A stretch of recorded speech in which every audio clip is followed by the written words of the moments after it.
mukhale mtima mwanga Yesu mfumuyo mundiyankhire ine mafunso wangawo mukhale mtima mwanga nditsogoleretu kuti ndionetsere ukulu wanu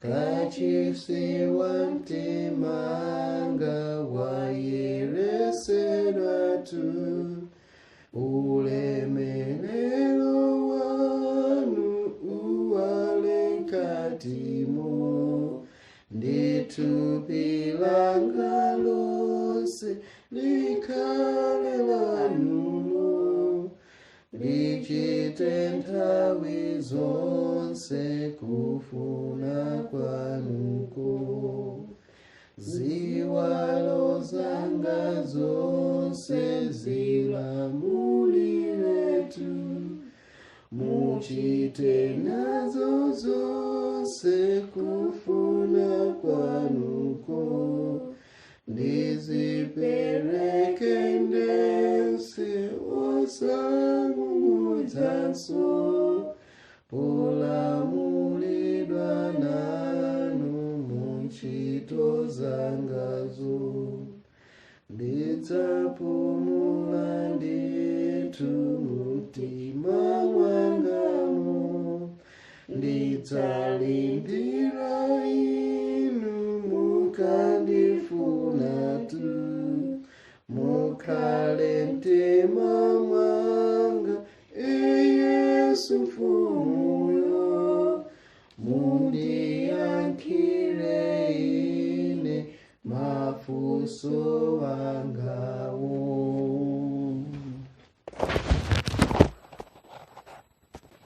Okay, so in the Bible study in the travel nkhani imene ya uneneri.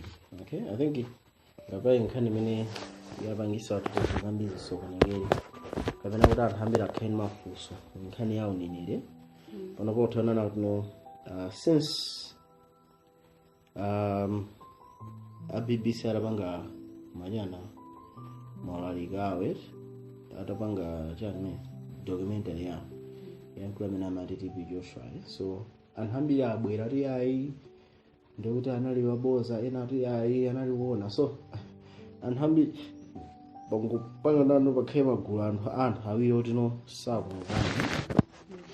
So kumene unafika tionana no mu Bible kodi mulungu mphatso imene ya uneneri fani mphatso imene Mulungu anapereka kumene tikamvetsa cholinga chake inacho kuti chani ndeti sititha kubalika sodi china chilichonse fati timvetsa tino zinthu zinayamba bwanji. Okay, so tuona ndithu kuti Mulungu amachita motani ndi anthu ake. Yes, right. So tiyeni pa Genesis chapter 1 verse 26-27 mari bwana. Genesis chapter 1 26-27. Yeah.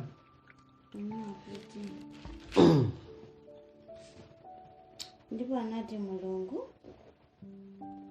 tipange munthu mchifanizo chathu monga mwa chikhalidwe chathu alamulire pa nsomba za nyanja ndi pa mbalame za mlengalenga ndi pa ng'ombe ndi pa dziko lonse lapansi ndi pa zomera ndi pa zokwawa zonse zakukwawa pa dziko lapansi. Mulungu ndipo adalenga munthu mchifanizo chache mchifanizo chache anamlenga iye adalenga iwo mwamuna ndi mkazi. So tokana to pachiyambi Mulungu alenga mwamuna ndi mkazi. Na Mulungu amalumikizana na anthu pamutani Masalimo chapter 8. Kodi Mulungu amayankhulana ndi anthu amene amutani Masalimo chapter 8 ali bwana. Yeah, Masalimo chapter 8. So Masalimo chapter 8 ndi ulosi umene umakamba za Yesu Khristu. Komanso ndi ulosi umene umafotokoza imene zinali Adamu. Imene tikaona bwinobwino mu ulosi timamva za Adamu woyamba ndi Adamu wachingasi wachiwiri. Yeah, toyerenga neno pakuti yana Psalm chapter 8 toyerenga pa verse 3. ngati mulungu akholesa chiweruzo. Masalimo 8 verse 3 uwerenga yobu. Verse 3. Masalimo 8 verse 3.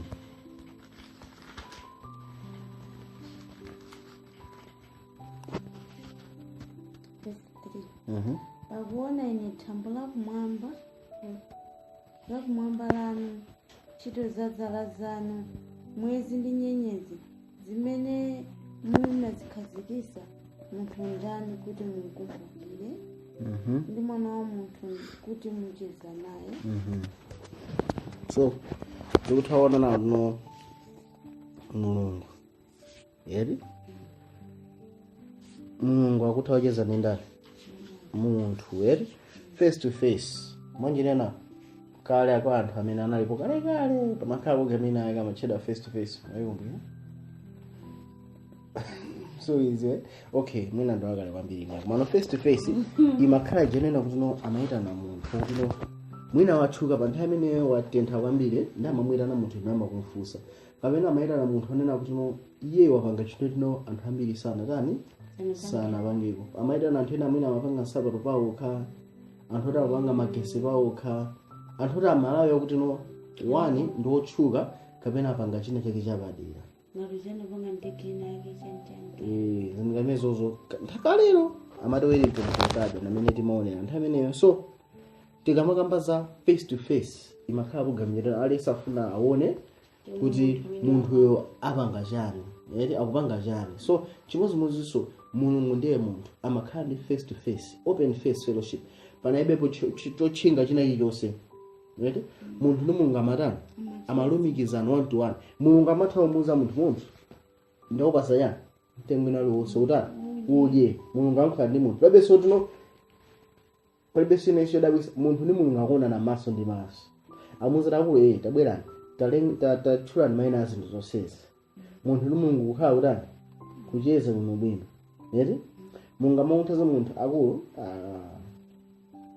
kumbweresera munthu mulungu osayankhulayo munthu ndizindikira uyo ndi ndani mkazi wanga. So munthu ndi mulungu amalumikizana face to face chimwe isanatani isanabwere ndikhulupirira timozinepe komano popita pa nthawi chinayi chinatani chinachitika tate Masalimo chapter 58 okay chinapangitsa kuti zimezi zikhale ngati panopa chinapangitsa kuti zimezi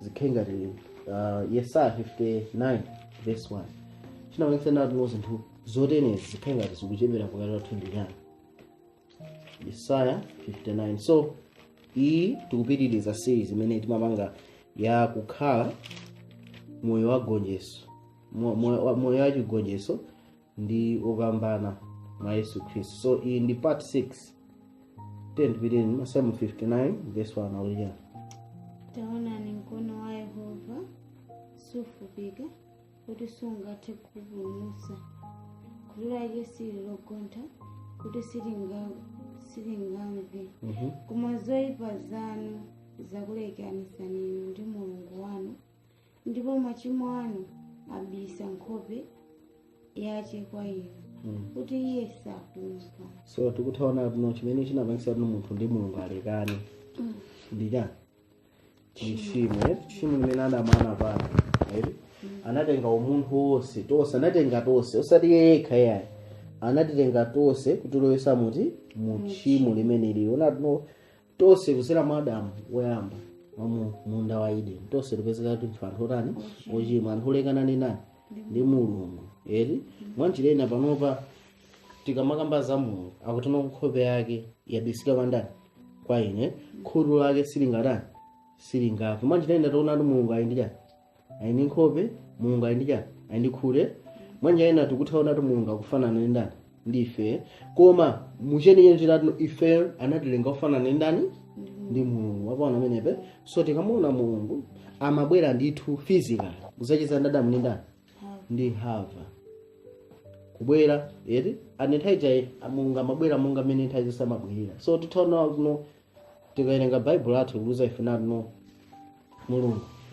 amapezeka pena paliponse angakhale zili yonjo mulungu tithaona tino tikawerenga kuchivumbulutso chapter 4 and 5 tikuona angelo mazana kumpembeza ndani mulungu koma kuti zaifere mulungu sainafe mulungu anafe kuzera mwajani kuzera mwajani mwa mzimu wake. So mulungu apezeka pena kuzera mwajani mwa mzimu wake. Komano ifeyo tikazakhala pamodzi ndi osowombolera iyi ndi imene adabwana panga mulungu azachichosa chimene ichi yeti tere ndioneni pa Mateyu chapter 5 verse 8 adiya Mateyu 5 verse 8 verse imene imanisangaso ambira adiya Mateyu 5 verse yake 8 yeah kuti odala ali akuchita chifundo odala ali oyera mtima chifukwa adzaona mulungu. So ino ndine tizaona mulungu monga ngati mene Adamu ndi Hava amaonera ndani mumachitena mulungu ali ndi maonekedwe titha kumuona. Chimene ndifuna ndisimikiza machinano mulungu ali ndi form muchichewa chimasokoneza zinthu kwambiri muchizungu nthandatu mulungu ali ndi form mulungu ali ndi personality komano ndikabwera kuchichewa ndi zinatu mulungu ali ndi umunthu uvuchinizo manje tumefana nene chona no mene ndili ineyo ndili manja awiri ndili miyendo iwiri ndili nkhope ndili zonseze ndili form mulungu ine napangira monga ngati mene alili mulungu chifanizo chabe manje nena tikamakamba za mulungu situkamba za chimpweya chinake chimangoyenda kuno mpaka uku ayi tukamba za a being amene akuchita ndani mulungu alili ngati inuyo muli ngati mene alili ndani mulungu mwanji laina ineyo mene ndilile ndine nchifanizo mwandani mulungu uyo ndikhulupirira tilimozenepe so tikamampembeza mulungu tiziwana tupembeza iye amene ali wa moyo panopa chifukwa cha tchimo sitingathe kukumana naye face to face chifukwa chani cha tchimo komano tikazapeza kuti Yesu Khristu abweraso zonse zako zeraso tizakhala naye face to face. Koma pakali panopa ndete pamafunika papezeke njira ina yoti mulungu azitha utani kulumikizana nafe umenepo pamene tingathovesa mphasa ya uneneri tawerenga Roma 5 verse 12 ufuna amenepo Roma 5 verse 12 ariya Roma 5 verse 12 ariya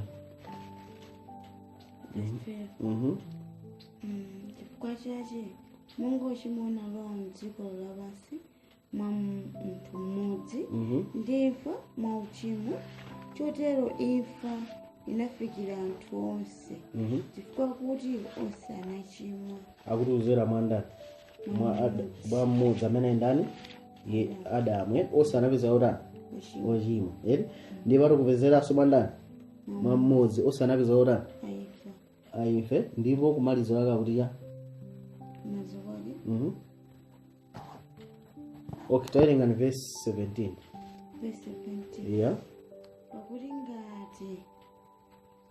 pakuti ngati mkulakwa kwa mmodzi imfa inachita ufumu mwa mmodziyo. Funso ndi ili kulakwa kwa mmodzi imfa ikutani ikubwera manje ne pamene paulekana ndi mulungu imfa ikubwera pati popo si mulungu amene akuonjezera chinthu cheyani iyi ngati babu aizuka pamene pali kuzulira kwa babu vaisi kuzima sokanya kwa babu 10 bs ndaleja makamaka ndithu amene akulandira kuchuluka kwa chisomo ndi kwa mphatso ya chilungamo adzachita ufumu mmoyo mwa mmodzi ndiye Yesu Khristu. So kuzera mwa mmodzi amene aliso ndani Yesu Khristu mwanchinena tikufuna tione tuno kuzera mwa Adamu mulungu amayankhulana ndi munthu bwanji face to face chimo kulibe kuzera nde kuti mwa Yesu Khristu tizitaso kuyankhulana ndi mulungu bwanji face to face. Ndete Adamu anatolesa mu tchimo pali mmodzi amene afunika atuluse mu tchimo ndikhulupirira limodzi nete komano apapa pali chigapo Yesu asanabwere ndi kugwa kwa Adamu podusa zaka zingati 4000 timodzi nete podusa zaka 4000 zimene zili zovuta kwambiri zaka zimene zifana kuti no mulungu analonjeza onena kuti nokubwera ndani mneneri wina tilo malemba komano nkhani kuti notukelenga Genesis chapter 3:15 toyenga Adamu Hava atangochimwa Genesis 3:15. Okay. Tete Genesis ko tuone muno bwino. Genesis 3. Okay? Munthu atatu wachimo. Tisabika yayo mene ko. Genesis 3 verse 7 aliya. Genesis 3 verse 7. Yeah, aliya. Anena kuti ndipo anatsekuka maso awo onse awiri. Nadziwa kuti anali amaliseche. Ndipo adasoka masamba amkuyu. Nazimangirira matewera. Nazipangira matewera. Ndipo anamva mawu a Yehova Mulungu ali kuyendayenda munda nthawi ya madzulo. Ndipo anabisala Adamu ndi mkazi wace pamaso pa Yehova Mulungu pakati pa mtengo ya munda. Manekaipo so atanamva mawu a Mulungu akuti akuyenda. Ndipo anthu anazindikira kuti ni ndani? Ni Mulungu kutha. Mwanjinena Mulungu nthawi zonse amatani? Amabwera. Nthawi tchimo lisanabwere Mulungu amatani? Amabwera. Ndipo anthu amazindikira kuti amene akuyenda ni ndani? Ni Mulungu. So mwanjina Mulungu ali mayendedwe ake. Amene akamabwera kuti abwera pa dziko lapansi chidwa mwamba. Amazara mastepa wa cha. Mastepa ni ndani? Ni Mulungu. Tikuona menepe? Amazara uyu ndi Mulungu. Tikalumikizana naye. Kunopa nthawi yare mastepa uyu ni ndani? Thaweni. Chuchitika nchani? Tchimo la ndani? Labwera. Mantha abwerapo. Anthu akukanika kukhala pamodzi ni ndani? Ndi Mulungu. Chifukwa chani? Chifukwa cha tchimo. Kandi chifukwa chimenecho chuchitika nchani? Panabwera ngati vero kapena chotani chophimba chimene chopangisa kuti anthu asathenso kulumikizana ndi zinthu zanyani za uzimu.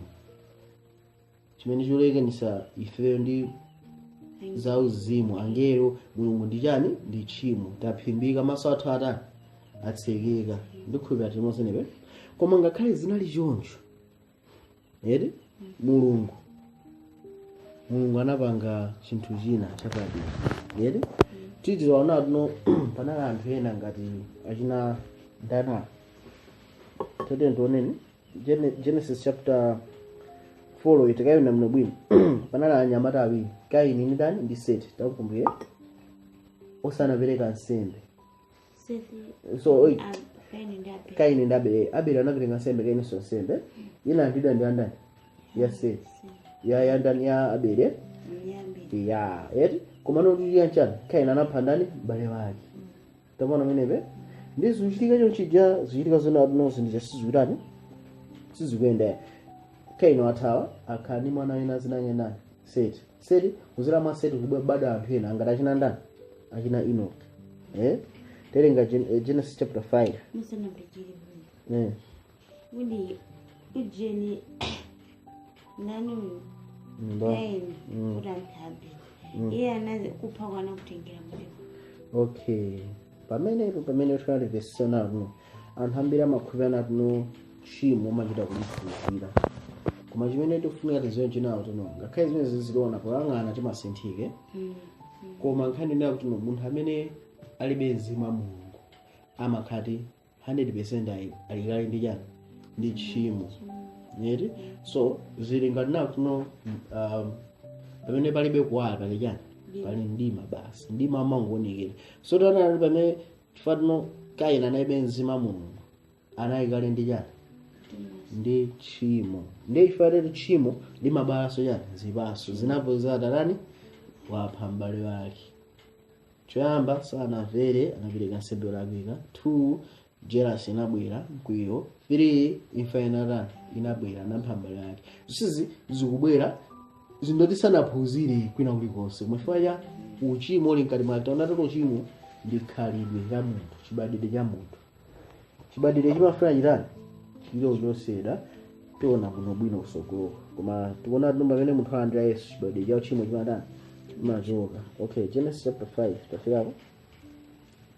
Yeah. So Genesis chapter 5 tikapitiriza bwino verse 9 aliya. Verse 9.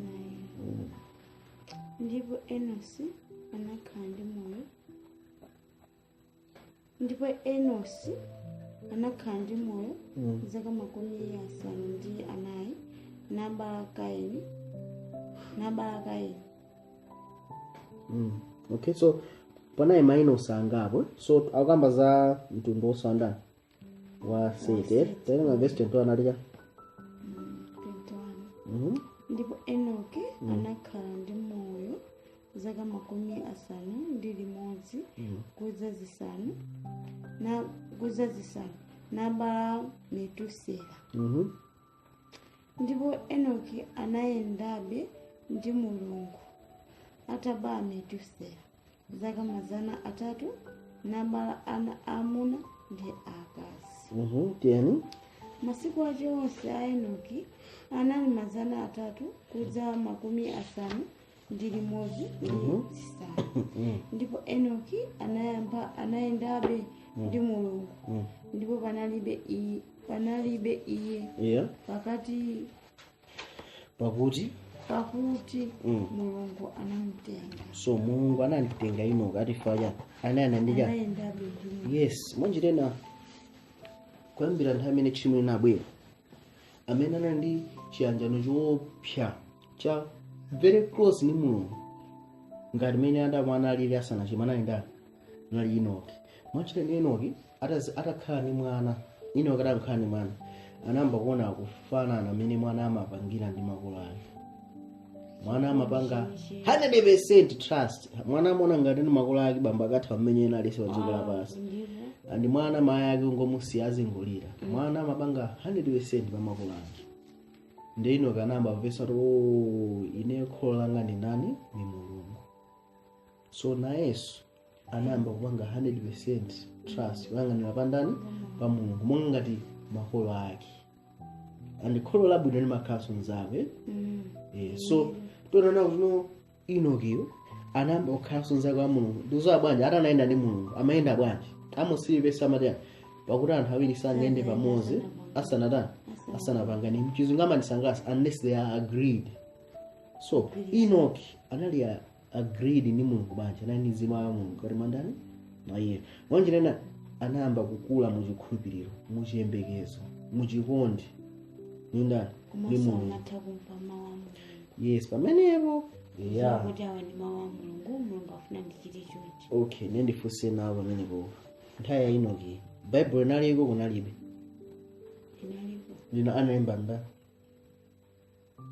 pokuti Genesis, Exodus, Leviticus, Numeri, Deuteronomy, komanso Yobu ma spectators anakuteno ma scholars mabuku sanalemba nthawi ya Mose. Ndi Enoki amazuwa bwanji lini chimene Mulungu akufuna ndi nini ili safuna nini amazuwa bwanji ndikuti amapemphera komanso amakhulupirira mwazimene akuonazo. Mwanjerena ndimafuna nena chinthu ichi anthu awawa Enoki tikaona mwene nthawi ya Enoki ndi tikuona nthawi ya Enoki nthawi yake kunaibeko chani Bible. Noah kunaibeso chani kunaibeko Bible ya apart from Noah basi zimwe ndikufuna nini ndi pamene popo ndimafuna kuti mayo timvesese bwinobwino. Enoki anaibe Bible, Noah anaibe Bible, ndani Adamu anaibeso Bible. Munda ide chimo kulibe Bible mafunika kutilya jana. Panalibepo tinozo nebe Adamu achineno kosewa amafunika rakhayika emoyo wawo kera kuina kaembo limba za ndani za moyo wawo. Anthu ukaona amene amachitira anthu Adamu ndamene anakhalapo moyo kufikira nthawi yayitali. Tikaona bwinobwino Adamu anakhalapo moyo mwina mwafi yandikira nthawi yachinakenake. So Adamu ndikhupe ndamene amauza anthu ena za ndani za Mulungu basi ndira udalira umboni wa ndani wa Adamu. Koma kuposa pamene popo amafunika akhale ndi ubale 100% waiwo wokha ni ndani ni Mulungu. Ngati pepe ubale umenewo ndili pepe chimene chachitika. So timafuna kuti tioneso za Abraham nthawi yake nayi Bible. Abraham akubwera after jana chigumula cha Noah munthu ayambirira. So ndimafuna tione atate atate achikhulupiriro achina Adamu tione ndani sanafika Abraham tikubwera kwa ndani kwa okay anachula ndakapa achina Methuselah amene anataka ngofa chitani chibwera.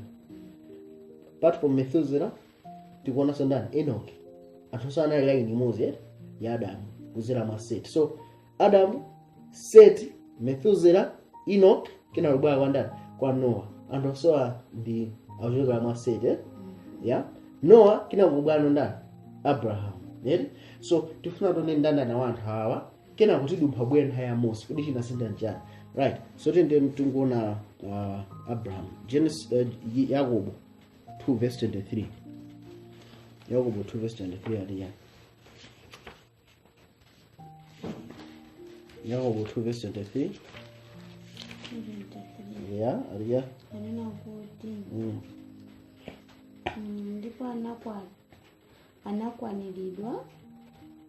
ndipo anakwaniridwa malembo onenedwa awa. Ndipo Abrahamu anakhulupirira Mulungu ndipo kudawerengeredwa kwa iye chilungamo ndipo anatchedwa bwenzi la Mulungu. So Abraham anali bwenzi wa ndani wa Mulungu. Enoch anayenda ni ndani ni Mulungu. Tikaona muno mwino Noah ananapeza chisomo pamaso pa ndani pa Mulungu. Tikaona Abraham anachita kokeda kwa azibale akutiwo mwanjiraina mafuna ndina chinthu ichi anthu osewa chimene chimalumikiza kuti akhala anthu a Mulungu china chinatu Mulungu amayankhulana nawo. Yes, chimene chimene tifaliziwa anali ndi ubale ni Mulungu. Akhristu ambiri pano palibe ubale ni Mulungu, ali ndi ubale ni mawu ake a Mulungu. Ndi zinthu zosiyana. Anthu osewa nthawi yawo anali ndi mboni. Nthawi ya china Seti, Methuselah, Enoch, Adamu anali ali ndi moyobe. Kenako tikuna tuno achina Adamu achakumwalira mwana Enoch alipo. Kenako eno makusowako. Kenako nthawi zonse anthu anali ndi mboni nthawi yawo. Timozonepe kumatona nthawi ya Noah anali ndi mboni Noah. Nthawi Abraham anali ndi mboni ndani Abraham uyo. Timozonepe koma anthu osewa anali ndi chinthu china analibe Bible ya. Tate tuone Mateo, tuone Yohane. Now, so tufuna kusisa basi Bible, tufuna tukisese chinthu chine. Yohane chapter 5 verse 1.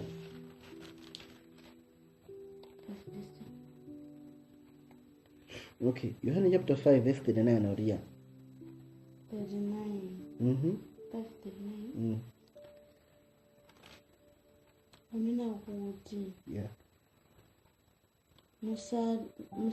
musantha malembo popeza muyesa kuti mumwemo muli nawo moyo osatha. Ndipo akundichitira ine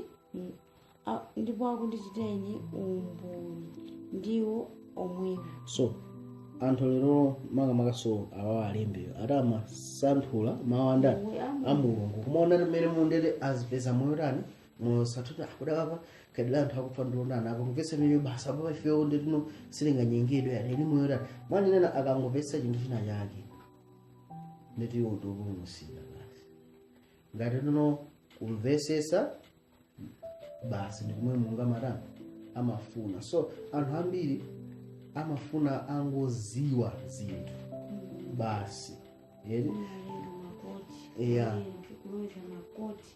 terenga verse yosati aliya verse 4 aliya Yohane 5 verse 4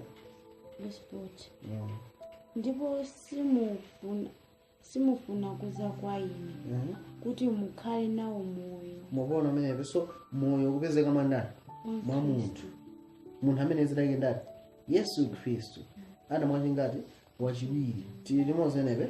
So tona na kuno anthu sanali ndi chinthu chimodzi anali ndi ubale ni ndani ndi Mulungu atamva rozi liyonse anali ndi ubale ndi Mulungu. So mandinena anthuwa amafunika kuti chimene chinapangitsa ndi ubale wawo ukhale waukulu kwambiri umboni umene anawumva ndiuzi wa Adamu amacheza ndi Mulungu bwanji face to face. So pamene Adamu akucheza ndi mwana wake Seti akumuuza chimene chichi Seti mbumba yake akuyuzaso mbumba yake kuuza kena kubweranso na anachita Enoch kuchisa alandira chani umboni umenewo kuzera mwa Enoch uthenga utelani ukuyendabe kufikira kwa ndani kwa china Noah. And Noah tikaona muno bwino tikawerenga zaka zake zimapezera no anaiso moyo pa nthawi ya nsanja yachani ya babuleti.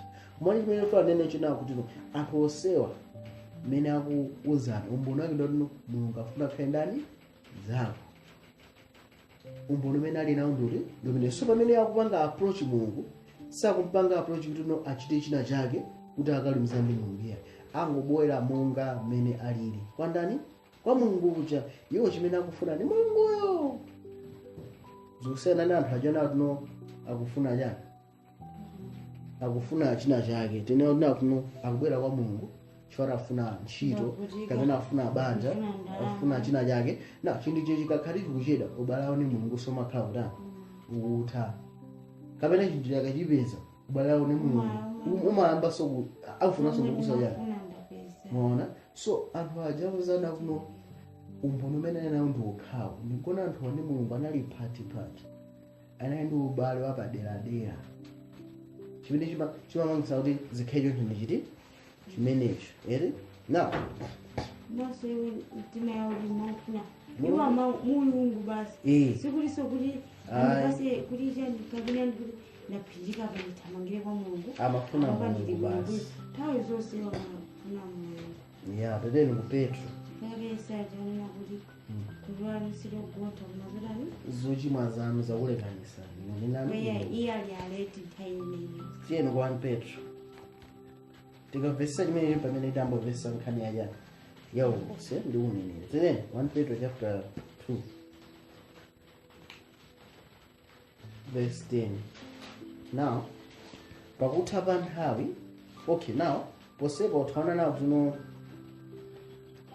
1 Petro chapter 1 verse yake yachani ya 11 tayenganamia kunena za chipulumutso ichi anafunafuna nasanthula amene pakunenera za chisomo pakunena za chisomo chikuzerana ndikusanthula nthawi iti kapena nthawi yanji mzimu wa Khristu wakhala mwa iwo analozera pakuchitiratu umboni wa masautso a Khristu ndi ulemerero osatana nawo. Verse 12. So akamba za mzimu wa Khristu verse 12 aligatia koma iwo amene kudavumbulutsidwa kuti sanadzitumikire iwo okha koma inu ndi zinthu izi zimene zauzidwa kwa inu tsopano mwa inu amene anakulalikirani uthenga wabwino mwa Mzimu Woyera potumira kuchokera kumwamba. Zinthu izi angelo alakalaka kusuzumiramo. So akamaza mzimu wa Kristu nakamaza mzimu wa ndani umunde tena ngamba verse 4 ngamba zobya wa mzimu Woyera. So mzimu Woyera ndi mzimu wa Kristu ni mzimu umodzi. Tikaona muno mwene ma studies so no pali mzimu umodzi mzimu wa Atate ndi mzimu wa ndani wa Mulungu, right? Roma chapter 8 verse 9 10 11 ngamba zimene. So tona kuchipangano chakale tikawerengaso Genesis chapter 6 amati mzimu angaso zelemana so nena ndi munthu tikuona menepe. So tona no anthuwa amakhala ndi ubale ndi Mulungu ozera mwaja mwa mzimu andi nthawi imene anthu aja amalimbana kapena samafuna agonjere kuti Mulungu asusa kuti asiye moyo wawo samafuna chimene ndino ayekha amene anapeza chani chisomo chimenechi samafuna kugonjera ku conviction that no munthu wasusika kuti iwe anthu onse anthu imene anowa samagonjera mzimu wa Mulungu pamene ndino ayekha tikuona Genesis 6 amakamba tino ndipo mzimu wangu suzemana sumina ndi anthu tikaona pa verse 8 akuza ifuna koma Nowa anapeza chani chisomo pamaso pa ndani pa Mulungu. Ndiye tikaona verse 9 akuno Nowa anali munthu wolungama ndi wongoka anaenda terenga kumeneko Genesis chapter 6 verse 8 Genesis 6 verse 8 yeah ariba koma Nowa anapeza ufulu pamaso pa Yehova. ufulu ndi kuti yani ufulu Ufulu ukakhala china uno chilichonse. ya ukakhala uno wapeza ufulu ukapita nyumba ya nzako akhala masuka ufulu ndati kaya muli drink yoche anthu angosegula kuomwa pali chakudya ndedede utawa mwanjirena no pamene amabwera maso pa Mulungu anayi ndi ufulu anayi freedom and actually ukakhala iwewe ndi nzako umakhala naye ufulu uthaumwaza china chilichonse kaya walakwisa kaya watani kuntchito kaya wala nzako chamakhala no ni nzako basi angakhale nzako kuti amalakwisa umathaumuza izi ndi izi ndene malakwisa namwe wabe samasiya kukhala chani nzako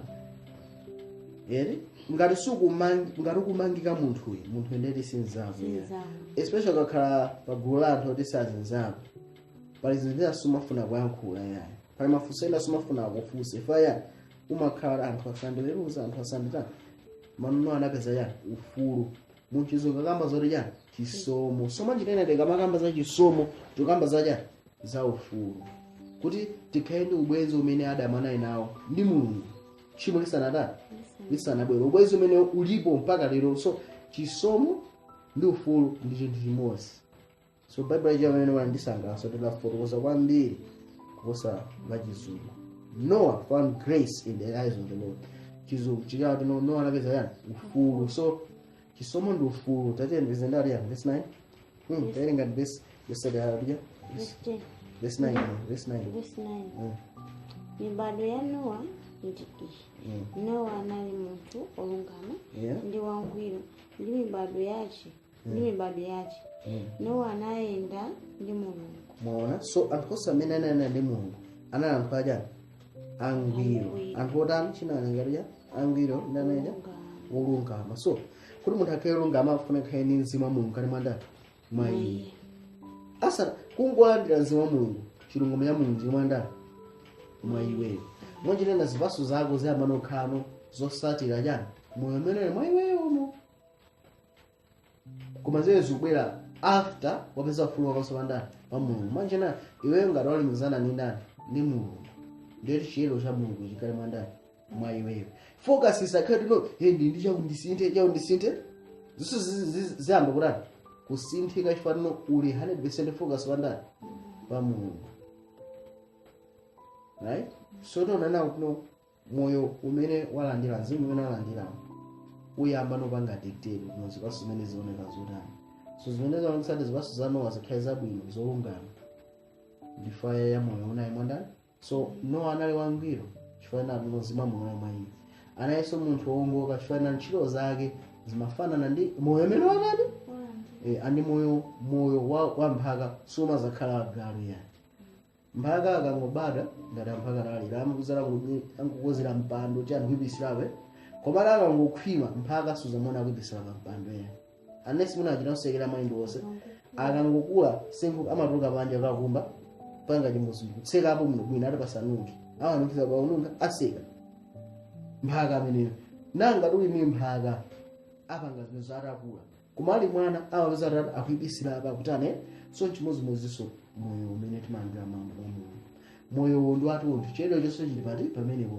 ife nanga ndi maso athu akuyang'ana pa Mulungu ufulu ulipobe tiwuzane Mulungu tichita njani khandi lathu lizisintha kufanana ndi chani ndi moyo tikamakamba za chipulumutso tikamba za moyo umene mwachifeyo chipulumutsocho tikakhala tikuyang'ana pa Mulungu chipulumutso chimamabwesa chani ntchito zabwino focus yathu sipa ntchito focus yathu ndi mandani pa Mulungu tikhale ndi moyo wake mwa ife moyo ukakhale mwa ife ntchito pazokha zikutani zikusintha pamene aonani Nowa anayenda ndi nani ndi Mulungu mwanjene tikamakamba za Enoki amene anayenda ndi Mulungu Enoki focus yake ndi pandani pa Mulungu basi 100% kwangana tipenda nemuteka kwa Hebeli amakamba kuti anakondweresa ndani Mulungu chimene amakondwera naso ndi Mulungu ndi yani Nowa anatenga Mulungu ngati ndani ngati nzake chimodzimodzi ngemene Adamu amachita kuyendera ndani Mulungu kucheza naye ngati nzake so anthu onse ali ndi chinthu chimodzi chofanana Abrahamu akuchita nzake wa ndani wa Mulungu Nowa Enoki akuyenda ndi ndani ndi Mulungu anthu ayi sangayenda asanadani asanapanga na agreed so Mungu akhale mzathu. Yeah, so muangana masiku aja anowa manthawi anowa yati dzuka pasina lotani loyipiratu wesi umaswine ndinona kuti vegi ndi mwayi chifukwa zinthu zina timaziwerenga kumaso tili umboni wazonse. Yeah, so mwana umboni wako ndoti khale ndi mzakedwe andani ubwenzi tisapangeni mawu a Mulungu okha koma tipange ubwenzi ndi ndani ndi Mulunguyo. Mawu angotichitira mboni za ndani za iye mwanji nene chonchi mboni ere mboni yoona kuti akazangale kuti ndine ndipite kwa mayi akazangala kuti akaza akamatitu mauma okheja bwino taina ndakazanga papa ndipange chani akaza manipese pamene ndi ubale ndiwe ngati ayi mboni singathe kupanga replace kapena mboni singathe kutenga malo achoyikikacho. Amene tikufunisani ndani ndi Yesu. Pa nyimbo chapati ndifuna Yesuyo ambo yanga tendere ndinkemo mwayeyo ndifuna inu Yesu tawi ndifuna kwa Yesu yombo yanga ndifunako. Imene ija ati chimene akufunisani nani ndi Yesuyo. Mulungu ndi mboni.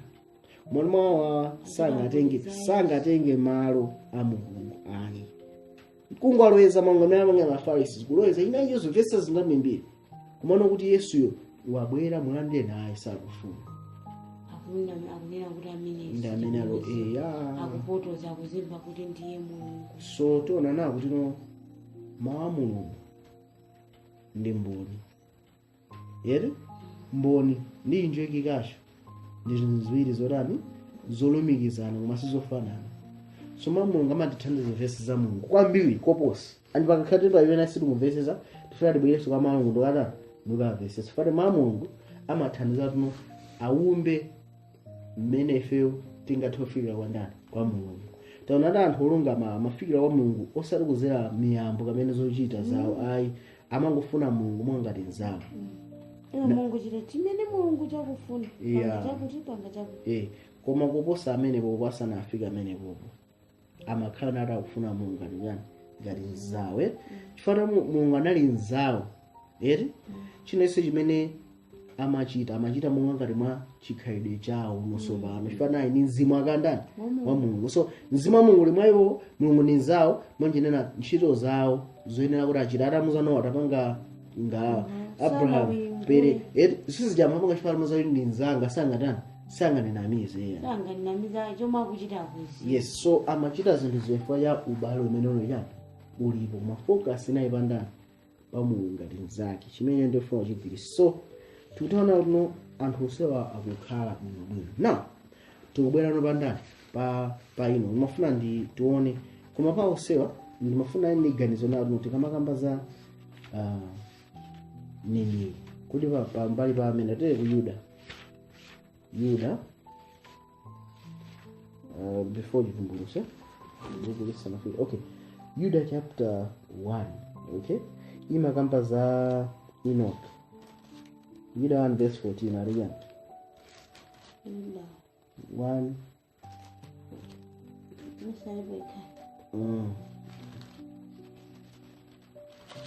verse 14 ariyan Yuda 14 nina kuti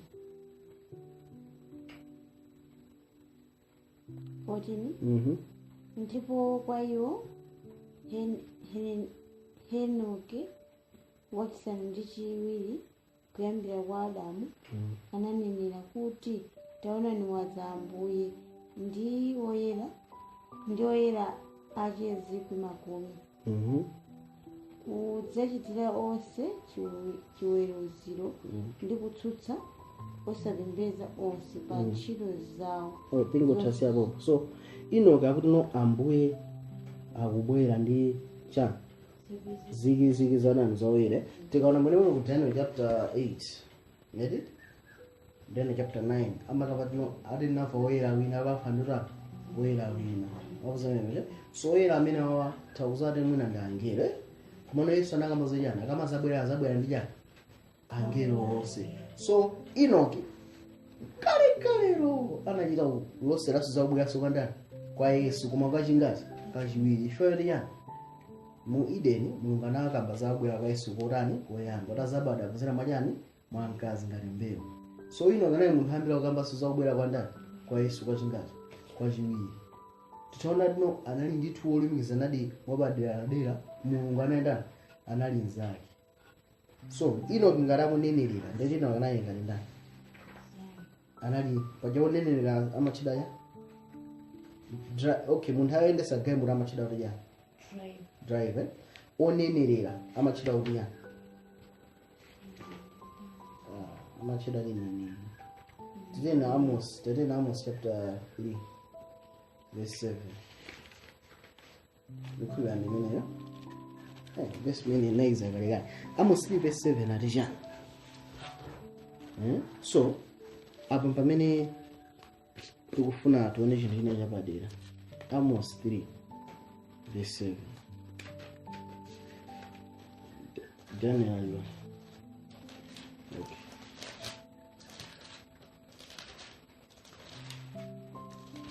yeah Amos 3 verse 7 ati bwana pakuti Ambuye Yehova sazachita kanthu asanaulule chinsinsi chache kwa atumiki ache so apa patamba verse so nene loyamba pa line ya anthu osewa ni ndani taona ati ni ndani of course taona no ndi Enoki amene tikumuona kwambiri koma ngakhale Bible sili kunena bwino mwene mataona so Noah so na Yesu anayiso ndi mphasi nyefa Mulungu anamuzira kulu ndifuna ndiononge yani dziko le yeah so koma nokhendera kuno Enoki atananenera zabwera kwandani kwa Yesu so tiona mphasi ya uneneri unene mphasi yake ndiyo yani ukufuna ufulukoze chimene Mulungu akufuna ndani achite kuvumbulusa chinsinsi cha ndani cha Yehova eti so una kuno Enoki ananena zabwera so ndani kwa Yesu ndani kumanenera ntheno mufa akutaja akulozali mufa nde malauli zija zino anthu amapita kwa Sing'anga akangobwera pano ndi nzawo mphaso ya uneneri simagwira ntchito motero okay tiyendeketirize so tayamba kuona now tikaona muno bwino tikutaona tuno panali mkulu ina amene zinakana ndani Mose so tatene ku Hosea